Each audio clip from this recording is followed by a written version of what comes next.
Olá, bom dia. Estamos aqui para mais uma escola dominical, uma escola bíblica dominical online.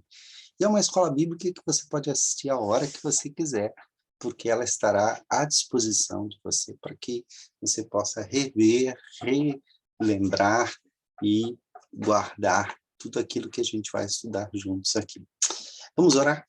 Vamos colocar diante de Deus. Nós estamos com o nosso 33º capítulo do livro de Gênesis. E hoje nós vamos falar vamos fazer uma retrospectiva da história dos patriarcas, mas do ponto de vista da história de José. Vamos orar. Querido Deus, eu quero te agradecer, ó Pai, pela alegria de estarmos estudando a Tua Palavra e aprendendo tanta coisa preciosa nessa palavra. Te peço, ó Pai, que o Senhor nos ilumine, nos dê graça, nos dê da Tua presença, em nome e por amor de Jesus Cristo. Amém, Senhor. Amém. Queridos, nós vamos compartilhar aqui com vocês essa nossa lição e vamos tirar aqui algumas conclusões, né?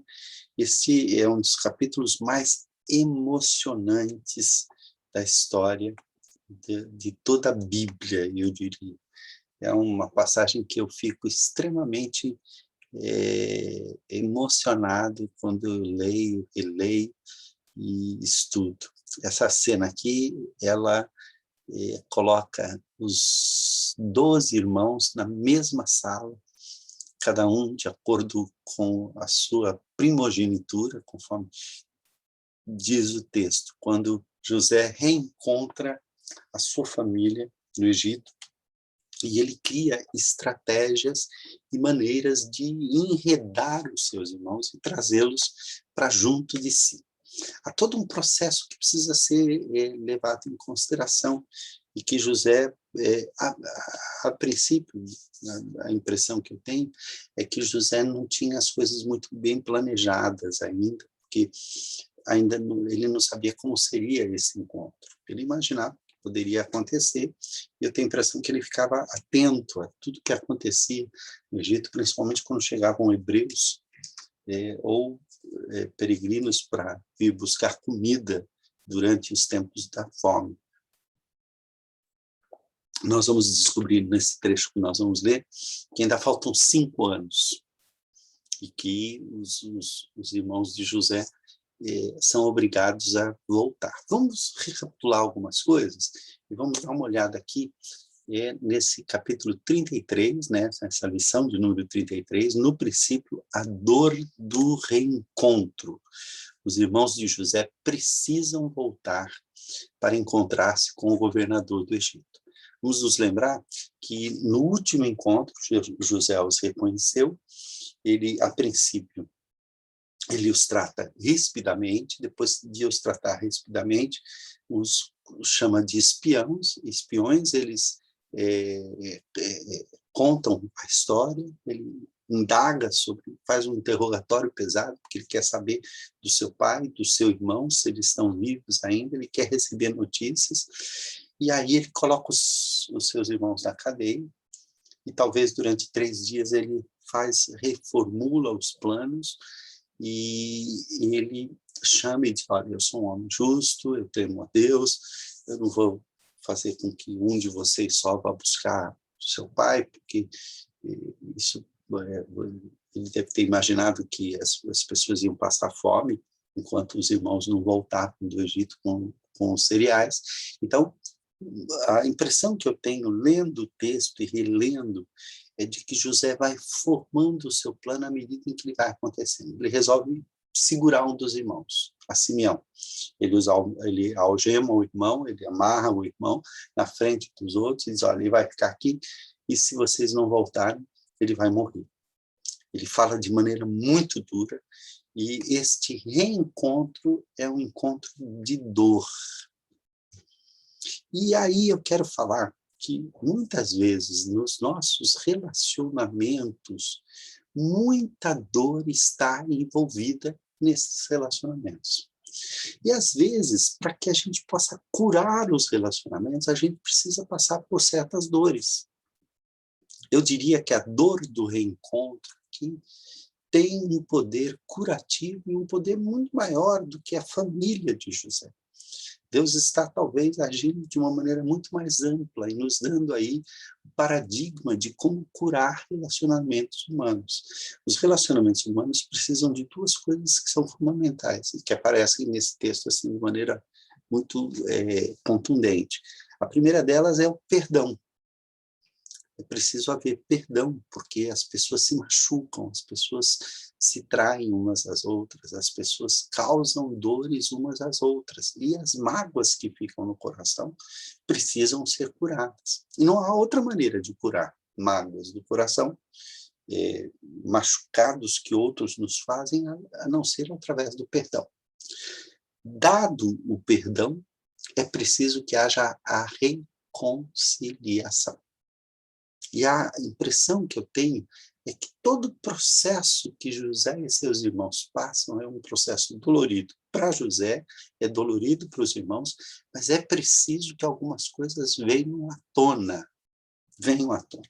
E isso serve de paradigma de como Deus quer lidar com a humanidade.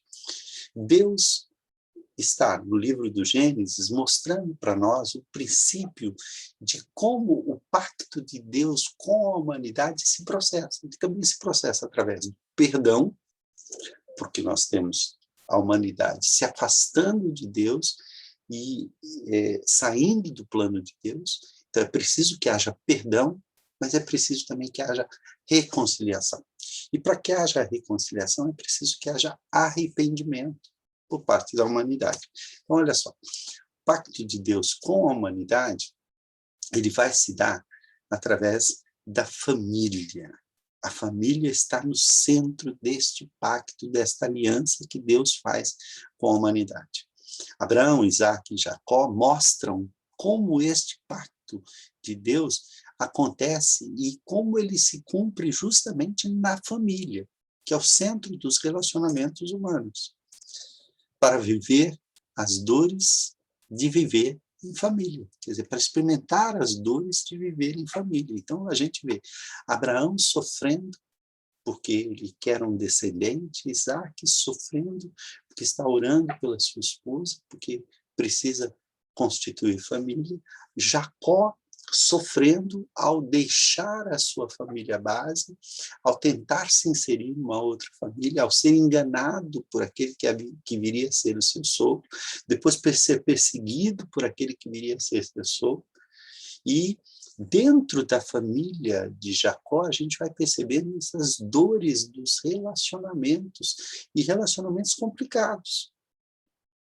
Nós estamos lendo desde o capítulo 12 até agora, chegamos no capítulo 42, e o que nós encontramos são conflitos familiares, irmão brigando com irmão, irmã disputando com a irmã, filhos tendo problemas entre si, um marido que se sente não realizado por não ter filho, a tentativa de fazer com que a família dê certo, sob qualquer circunstância, tudo isso está presente aqui.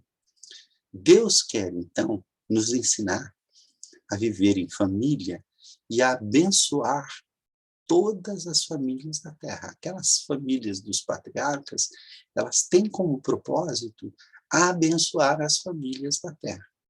E José é o grande resgatador destas famílias, que estão vivendo momentos de angústia e estão passando pelas dores familiares que todos nós passamos. Em José, Deus salva a família e, através desse salvamento da família, ele quer formar um povo. E ele vai levar esse povo justamente para o Egito, que vai se tornar o útero onde o povo será gerado.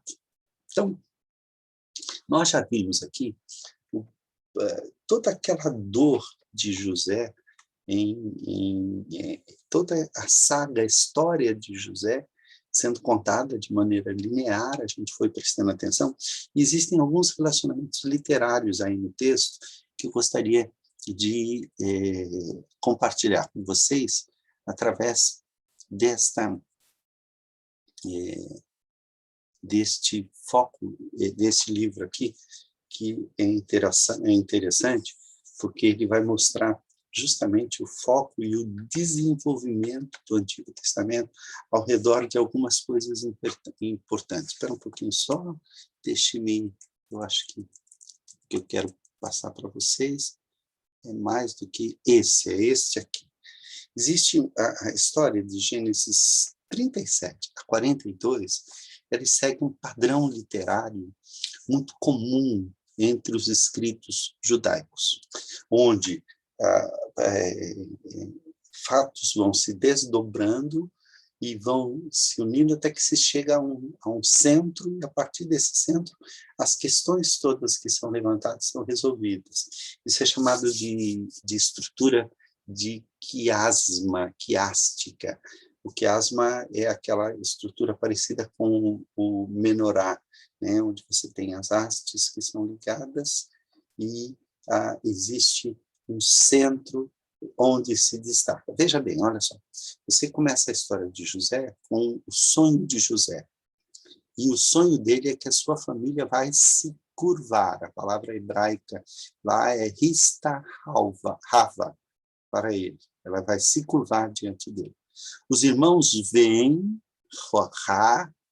ele e não podem falar de ver gentilmente com ele, porque eles estão se sentindo, eles estão achando que José é muito pretensioso, e aí nós temos aquela ação típica de irmãos que muitas vezes são cruéis com seus irmãos. Essa crueldade vai se manifestar através de um tratamento cruel dos irmãos de José por causa dos seus sonhos. Eles não conseguem compreender os sonhos de José como algo que deva ser ajudado. José está sonhando, e sonhando tendo sonhos de grandeza, mas eles não conseguem perceber, e Jacó deveria perceber, porque ele também passou por esse mesmo processo, eles deveriam ajudar José, que é novo e não sabe lidar com seus sonhos. E não sabe lidar, inclusive, com seus desejos de grandeza. Então, o que eles fazem? Ao invés de ajudá-lo, eles o lançam num poço, em seguida para trazê-lo de cima, quer dizer, para cima do poço. Eles levam ele ao fundo e o trazem de volta. Tiram a sua roupa de honra. Quando eles deveriam, ele por ser o irmão mais novo, ele deveria ser protegido. E ele é vendido para Potifar, e ele vai parar no Egito. Ele é desligado da sua família por causa da incapacidade que a sua família tem de abraçar. Eles não conseguem abraçar. Bom, enquanto isso está acontecendo, Tamar, que é uma estrangeira, ela entra na família do pacto e ela definha o que acontece. A sua situação é esquecida enquanto ela espera em vão pela ajuda de alguém que é moralmente obrigado por isso. A lei manda que Judá haja para com a sua nora da maneira correta, e ele não age. Isso está lá no capítulo 38, a gente já viu isso. O seu destino está entrelaçado com dois homens que desagradaram a Deus, e por isso foram castigados por Deus. O primeiro marido dela morreu, porque era perverso, e o segundo também. Quando ela deveria ser abraçada, como José deveria ser abraçado pelo irmão, ela também é tratada de uma maneira traiçoeira, como os irmãos trataram a José. E Judá teve parte integrante nisso, ele foi o responsável pela venda de José. Judá aqui é colocado numa situação em que ele vai acusar a parte frágil que ele deveria proteger de imoralidade sexual. E justamente ele é culpado disso. Foi ele quem teve relações com ela, né? O tema dessa passagem é: ele quer matar para se poupar do sofrimento e da angústia de ter mais um filho morto. No final, ela é vingada, dada a uma família de 2 filhos. Ela consegue, ela é amparada por Deus e, de certa forma, pela sua astúcia e pela sua maneira de encarar o assunto, e o Judá, ele é obrigado a fazer o que ele não fez com seu irmão. Okay? O centro desta passagem é dada justamente pela integridade e o sucesso de José no Egito. Então, da mesma forma como ela recebe a sua vingança, José também vai ter a oportunidade de, em meio às adversidades, né, o Senhor estava com ele.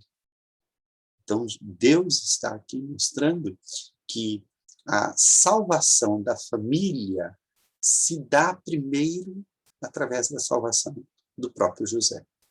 Então, ele consegue chegar numa situação, mas ele também é esquecido na cadeia por passar por uma situação muito parecida com a Tamar.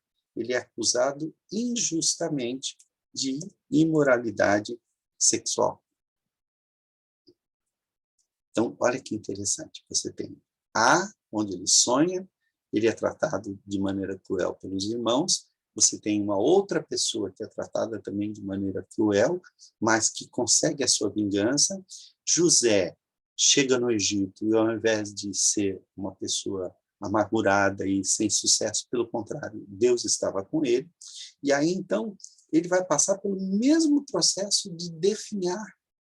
Ela definha na casa do pai, enquanto espera a justiça que lhe é feita, e ele também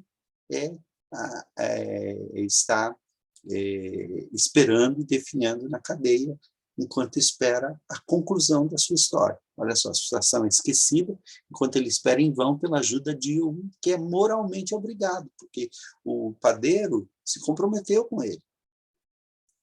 Assim como Judá tinha compromisso com Tamar, e os irmãos tinham compromisso com ele, o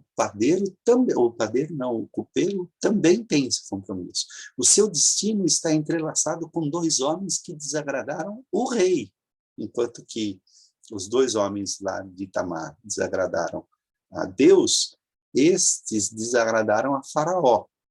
Ele tinha sido falsamente acusado de imoralidade sexual, assim como Tamar foi, né? Foi feita uma armadilha, e o tema aqui também é matar e poupar.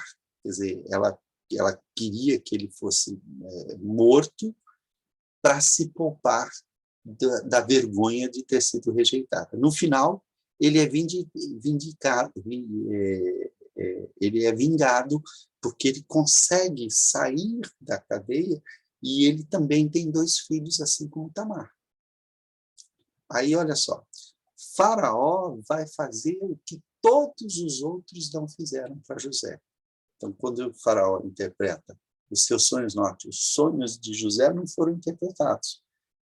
Mas quando ele interpreta os sonhos de Faraó, Faraó vai colocá-lo, tirá-lo do fundo do poço. Lembra que ele foi jogado no fundo do poço? Ele também é tirado do fundo do poço, e Faraó traz do poço, as palavras são exatamente bor, mima bor, liberta-o, exalta e dá-lhe novas roupas. Aquelas roupas que foram tiradas dele, ali, ele de certa forma, como é que diz aqui, as suas roupas de honra são tiradas, aqui elas são devolvidas, não pelos irmãos, mas por um estranho que está sendo usado por Deus, que é o Faraó, que, de certa forma, é a figura mais proeminente que existe sobre a Terra.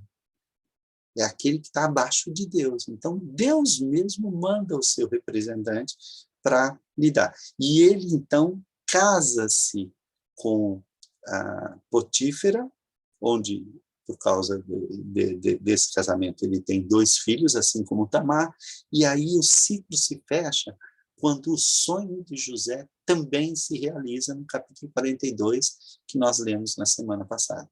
Os seus irmãos vêm para o Egito e se curvam diante dele, e quando ele vê os seus irmãos, ele, de certa forma, se vinga dos seus irmãos, falando com eles duramente, da mesma forma que os irmãos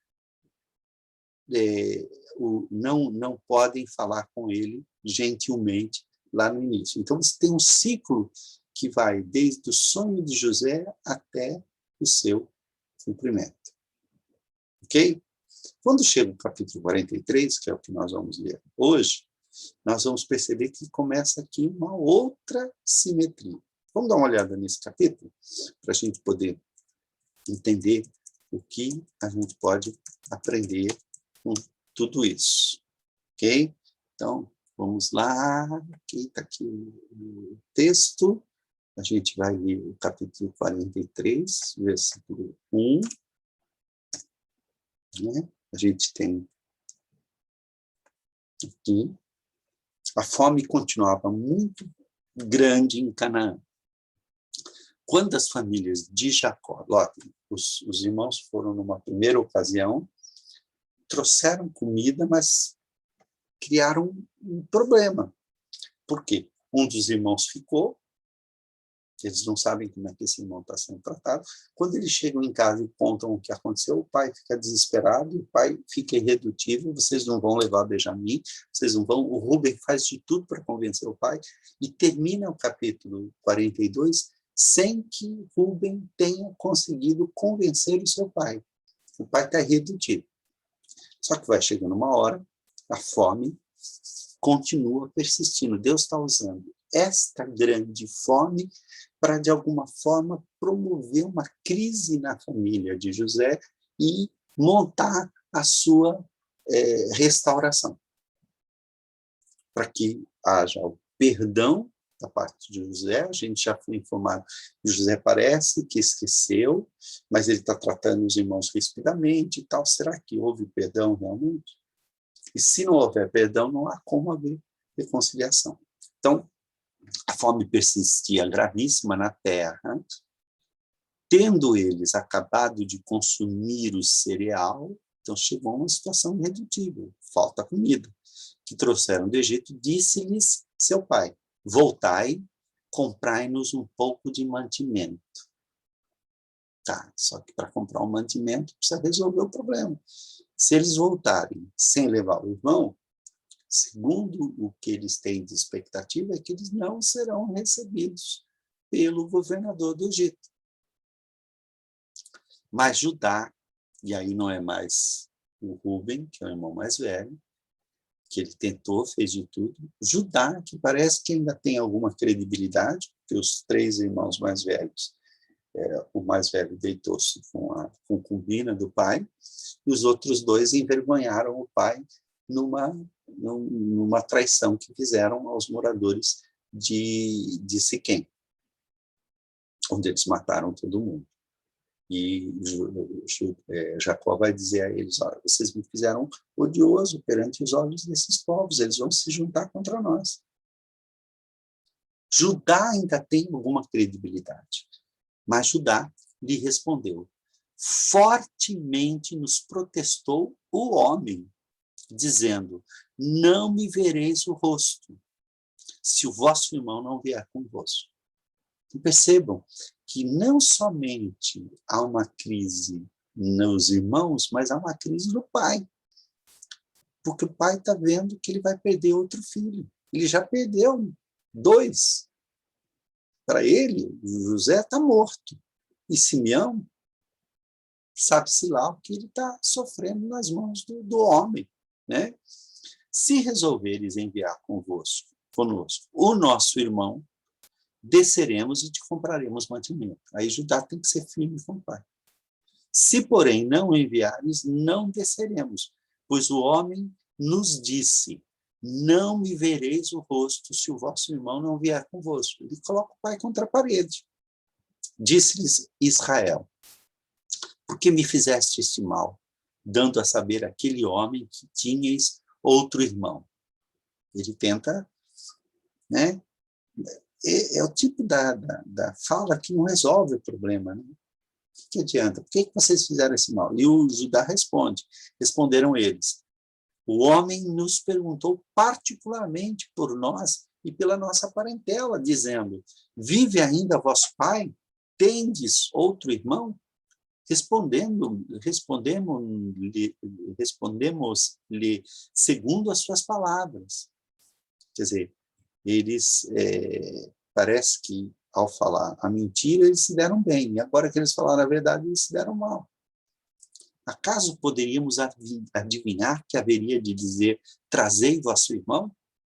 Com isso disse Judá a Israel, seu pai, envia o jovem comigo, e nos levantaremos e iremos, para que vivamos e não morramos.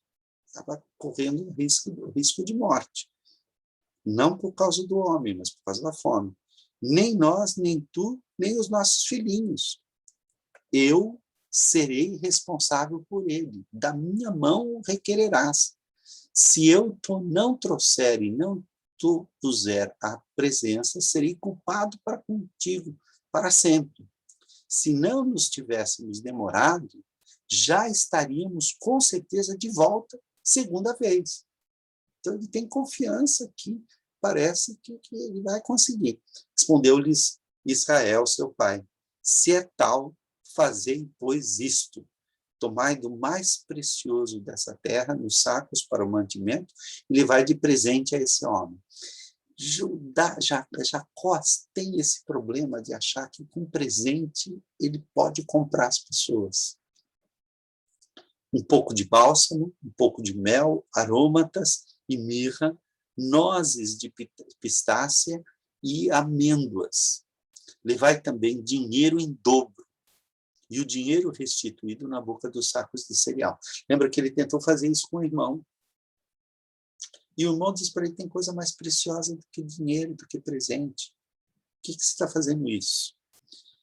Tornai a levá-lo, né, o dinheiro que vocês trouxeram de volta, tornai a levá-lo convosco. Pode bem ser que fosse engano. Levai também vosso irmão, levantai-vos e voltai àquele homem. Deus Todo-Poderoso vos dê misericórdia perante o homem, para que vos restitua o vosso outro irmão e deixe vir Benjamim. Quanto a mim, se eu perder os filhos, 100 filhos ficarei. Ele já está se conformando com a possibilidade de perder mais um filho. Tomaram, pois, os homens os presentes, o dinheiro em dobro, e a Benjamim, levantaram-se, desceram ao Egito e se apresentaram perante José. Vendo José a Benjamim com eles, disse ao despenseiro da sua casa, leva estes homens para casa, mata reses, que são os animais, né, os bovinos, e prepara tudo, pois estes homens comerão comigo ao meio-dia. Fez ele como José lhe ordenara e levou os homens para a casa de José. Os homens tiveram medo, porque foram levados à casa de José, e diziam, é por causa do dinheiro que da outra vez voltou nos sacos de cereal. Quando a pessoa se sente, quando a pessoa tem culpa, tudo é motivo para temer.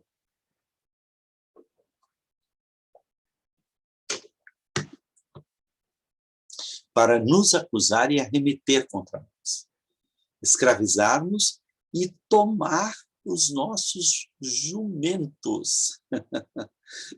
Interessante, eu acho interessante, porque eles estão preocupados com os jumentos, né? Eles não têm ideia, né? É interessante como às vezes a gente não tem ideia da grandeza de Deus e a gente fica preocupado com o jumento, nos tomarem o jumento, né? Então, vamos lá. E se chegaram ao mordomo da casa de José, tentaram de todo jeito garantir, né? E lhes falaram à porta e disseram, ai, meu senhor, já uma vez descemos a comprar mantimento. Quando chegamos à estalagem, abrindo os sacos de cereal, eis que o dinheiro de cada um estava na boca do saco de cereal. Nosso dinheiro intacto, tornamos a trazê-lo conosco. Trouxemos também outro dinheiro conosco para comprar mantimento. Não sabemos quem tenha posto o nosso dinheiro nos sacos de cereal. Ele disse: paz seja convosco, não temais. O vosso Deus e o Deus de vosso Pai vos deu tesouro nos sacos de cereal. O vosso dinheiro me chegou a mim. E lhes trouxe fora a Simeão. Eu acho isso de uma ironia extraordinária, porque aqueles que teriam que ter um conhecimento de Deus e confiar em Deus, eles estão desesperados, porque eles estão vendo que tudo está dando errado. Por quê? Porque quando a gente tem um pecado não confessado, a gente não consegue ver as coisas da perspectiva da graça de Deus. O mordomo, né, o empregado de José, ele, às vezes, os de fora, os que não têm conhecimento de Deus, veem mais rapidamente a mão de Deus agindo nas nossas vidas do que nós mesmos. Não é interessante isso? Paz seja convosco, não temais. O vosso Deus e o Deus de vosso Pai vos deu tesouro nos sacos de cereal. O vosso dinheiro me chegou a mim. E ainda devolveu o irmão. E eles devem ter perguntado para o irmão como é que o irmão foi tratado. Com certeza, Simeão foi bem tratado. Ele deve ter falado: olha, o homem me tratou muito bem. Depois, levou o mordomo aqueles homens à casa de José e lhes deu, né? E lhes deu água e eles lavaram os pés. Eles são tratados com a honra que eles não deram ao seu irmão. Também deu ração aos seus jumentos, esses jumentos que estavam preocupados que eles iam perder, eles estavam sendo bem tratados também. Então prepararam o presente para quando José viesse ao meio-dia, pois ouviram que ali haviam de comer. Chegando José à casa, trouxeram-lhe para dentro o presente que tinham em mãos e prostraram-se perante ele até a terra. Percebam, mais uma vez, na primeira ocasião, foram 10 irmãos que se prostraram diante dele. Ainda não é o cumprimento completo do sonho de José. José sonhou que os 11 irmãos iriam se prostrar diante dele. E ele sonhou também que o sol e a lua, o pai ainda não veio. De certa forma, o pai estava prestando as suas homenagens, estava se prostrando diante dele através dos presentes e tudo isso. Então, ele lhes perguntou pelo seu bem-estar. E lhe disse, interessante, né? Porque José tinha ido aos irmãos para saber como é que eles estavam. É como se José estivesse retomando a história. Como é que vocês estão? E lhe disse: vosso pai, o ancião de quem me falastes, vai bem? Ainda vive? Responderam: vai bem o teu servo, nosso pai vive ainda. E abaixaram a cabeça e prostraram-se segunda vez. Levantando José os olhos, viu a Benjamim, seu irmão, filho da sua mãe, e disse: é este o vosso irmão? Mas o José está quase se entregando aqui, né? É este o vosso irmão mais novo, de quem me falaste? E acrescentou: Deus te conceda graça, meu filho. José não se segurou, ele correu, se apressou e procurou um lugar onde chorar, porque se movera no seu íntimo para com seu irmão. Entrou na câmara e chorou ali. Depois lavou o rosto e saiu. Conteve-se e disse: servi a refeição. Serviram-lhe ele à parte e eles também à parte aos egípcios que comiam com ele, porque aos egípcios não é lícito comer pão com os hebreus, porquanto isso é abominação para os egípcios. E assentaram-se diante dele o primogênito segundo a sua primogenitura e o mais novo segundo a sua menoridade. Então, formaram aquela escadinha, né?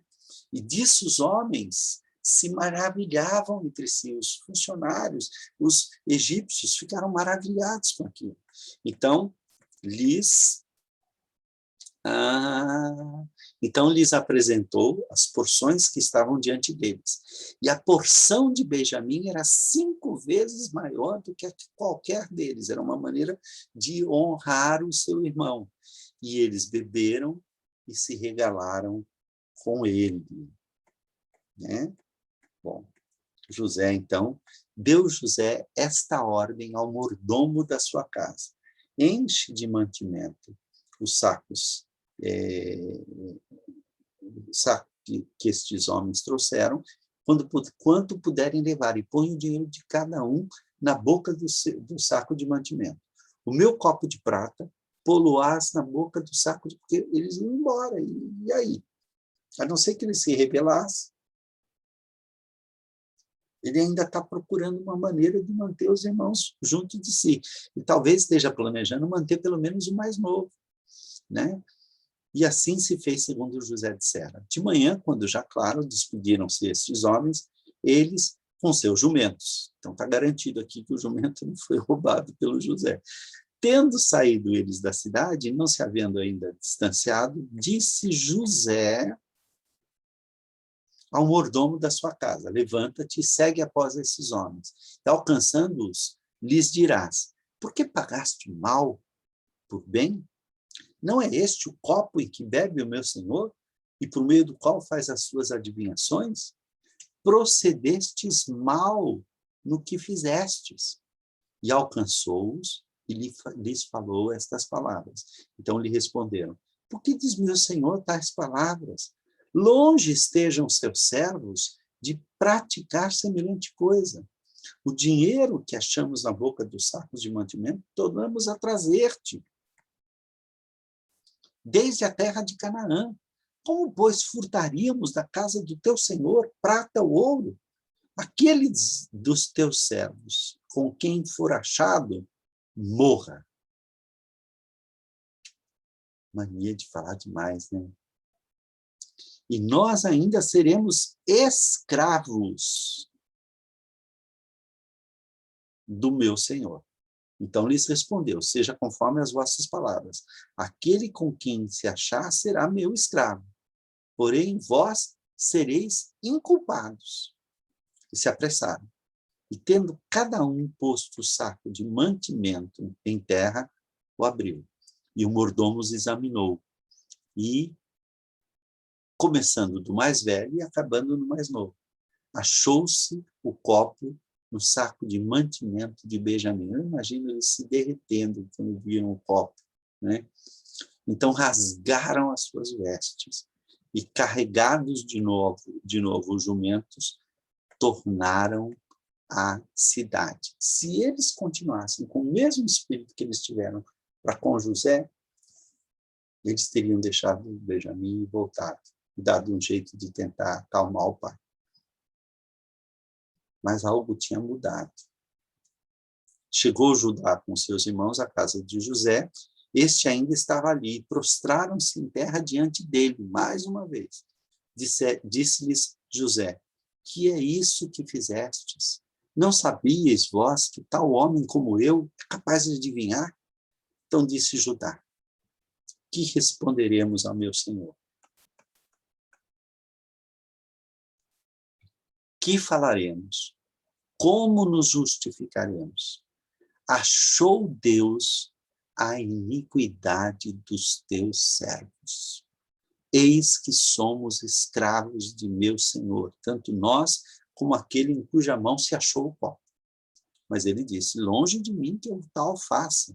O homem em cuja mão foi achado o copo, esse será meu servo. Vós, no entanto, subi em paz para vosso pai. Então Judá se aproximou dele e disse: ah, senhor meu, rogo-te, permite que o teu servo diga uma palavra aos ouvidos do meu senhor, e não se acenda a tua ira contra o teu servo, porque tu és como o próprio faraó. Meu senhor perguntou a seus servos: tem de pai o irmão? E respondemos ao meu Senhor, temos pai já velho e um filho de sua velhice, o mais novo, cujo irmão é morto.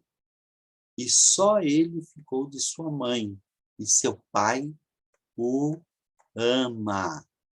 Então disseste a seus servos, trazei-mo, para que ponha os olhos sobre ele. Respondemos ao meu senhor, o moço não pode deixar o pai. Se deixar o pai, este morrerá. Então disseste aos seus servos, se vosso irmão mais novo não descer convosco, nunca mais me vereis o rosto. Tendo nós subido a teu servo, meu pai, e a ele repetido as palavras do meu senhor, disse vosso pai, nosso pai, voltai, comprai-nos. Então nos disse,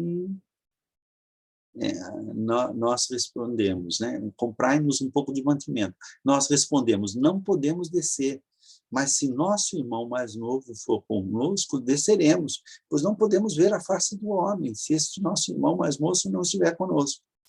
Então nos disse o teu servo, nosso pai, sabeis que minha mulher me deu 2 filhos. Um se ausentou de mim, e eu disse, certamente foi despedaçado, e até agora não mais o vi. Se agora também tirardes este da minha presença, iria acontecer algum desastre. Fareis descer as minhas cãs, os meus cabelos brancos, com pesar à sepultura. Agora, pois, indo eu a teu servo, meu pai, e não indo o moço conosco, visto a sua alma estar ligada com a alma dele, vendo ele que o moço não está conosco, morrerá. E teus servos farão descer as cãs do teu servo, nosso pai, com tristeza à sepultura. E José foi percebendo que se ele ficasse segurando o Benjamim, ele causaria a morte do seu pai.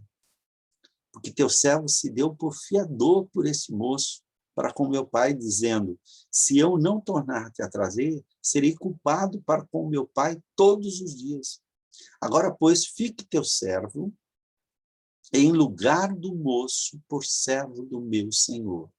E o moço que suba com seus irmãos. Judá mostrou que ele estava disposto a dar a vida pelo irmão. Era diferente do Judá que quis vender o irmão. Porque como subirei eu ao meu pai se o moço não for comigo, para que não veja eu o mal que a meu pai sobrevirá. Então, olha só. Capítulo 42 até o 45 vai mostrar justamente esse drama dos irmãos, esse sofrimento que os irmãos estão tendo aqui. Olha só, a interação entre José e seus irmãos no Egito foi o meio pelo qual o Senhor expurgou da família, do pacto, a contenda e o engano que prejudicavam a sua unidade e ameaçavam a sua própria subsistência, a sua própria sobrevivência. Deus está usando esse encontro para gerar dor. Olha aí. Estão angustiados, eles não sabem o que fazer. O contato inicial de José com seus irmãos serviu para sensibilizar a consciência deles quanto ao irmão vendido. Porque sem isso não há arrependimento. Fazendo-os pensar na lei retributiva, quer dizer, na lei de talião. O que o homem fizer, ele vai pagar. Eles estão sentindo que Deus está cobrando deles o sangue derramado do irmão. Eles não sabem que o irmão está vivo. Para eles, o irmão morreu. E eles estão sentindo toda a dor da culpa e isso vai gerar neles o arrependimento. E o arrependimento, irmãos, é um sentimento que cura. Então, olha só, a fome afeta a família do pacto, de modo que os 10 irmãos são enviados ao Egito para comprar alimento. Deus os força a ir na direção de José. O duro tratamento dispensado aos 10 irmãos por José, acusando-os de serem espiões e exigindo a custódia de Simeão como garantia do seu retorno com Benjamim, produz neles a primeira percepção de culpa e da justiça retributiva, a lei de Talião. E esse é o primeiro passo para o arrependimento. José acusa os 10 irmãos de serem espiões e demanda que um deles fique como refém até o seu retorno com Benjamim. Sentimentos de culpa caem sobre os 10 irmãos com respeito a seu modo de tratar José anos antes. Então, eles começam a pensar, olha, nós não devíamos ter feito aquilo. A perplexidade domina os 10 irmãos quando percebem que seu dinheiro lhes fora devolvido e que Jacó se mantinha irredutível na exigência de que Benjamim descesse ao Egito. Ele não iria deixar. Deixaram o tempo passar e tal. Capítulo 42 acaba, começa o capítulo 43, até esse texto que nós vemos aqui, para o 44, 34. O segundo contato de José com seus irmãos tem como propósito colocar à prova a sua lealdade mútua e testar o quanto eles eram capazes de se reconciliar, especialmente sua devoção a Jacó, revelada por meio de Benjamim. Então, olha só, o caminho da reconciliação vai passar pelo seguinte: eles são obrigados a voltar, porque a fome força José a ceder aos veementes apelos de Judá e permitir que Benjamim desça ao Egito. O tratamento de honra dispensado por José aos irmãos, não aceitando a devolução da prata, restaurando Simeão e levando-os para a sua própria causa-lhes suspeita, porque quem vive pela mentira sempre vai suspeitar dos atos altruístas das pessoas. A reverência dos irmãos perante José cumpre a predição contida no primeiro sonho, colocando José em posição de abençoar também o seu irmão mais novo, que vai que ele se revela antes e os irmãos não voltam mais. O tratamento preferencial dispensado por José a Benjamim tem o propósito de intensificar a conexão entre seus casos e a prova a que submeterá o seu irmão. A realidade do cuidado dos irmãos por Benjamim é provada na acusação forjada contra Benjamim. José percebe que os irmãos mudaram. Eles não vão abandonar Benjamim, acusando Benjamim de ladrão e levando-os a reconhecer a mão de Deus em juízo contra eles. Eles estão enfrentando. Deus está promovendo cura. Deus está promovendo reconciliação. A veemente defesa de Judá em favor de Benjamim, dando a própria vida por Benjamim, convence José de que a inimizade terminara. O que acontece, então? José dá-se a conhecer. Então, José, não podendo mais se conter diante de todos os que estavam com ele, bradou: fazei sair a todos da minha presença. E aí nós vamos ter justamente José abrindo o coração e revelando que a história é outra. Nós vamos ler esse texto na semana que vem, mas antes disso, eu quero mostrar aqui para vocês o segundo ciclo de José. Então, um irmão retorna ao Egito de Canaã e se curva a José. Eles temem que José os faça seus escravos, abadim.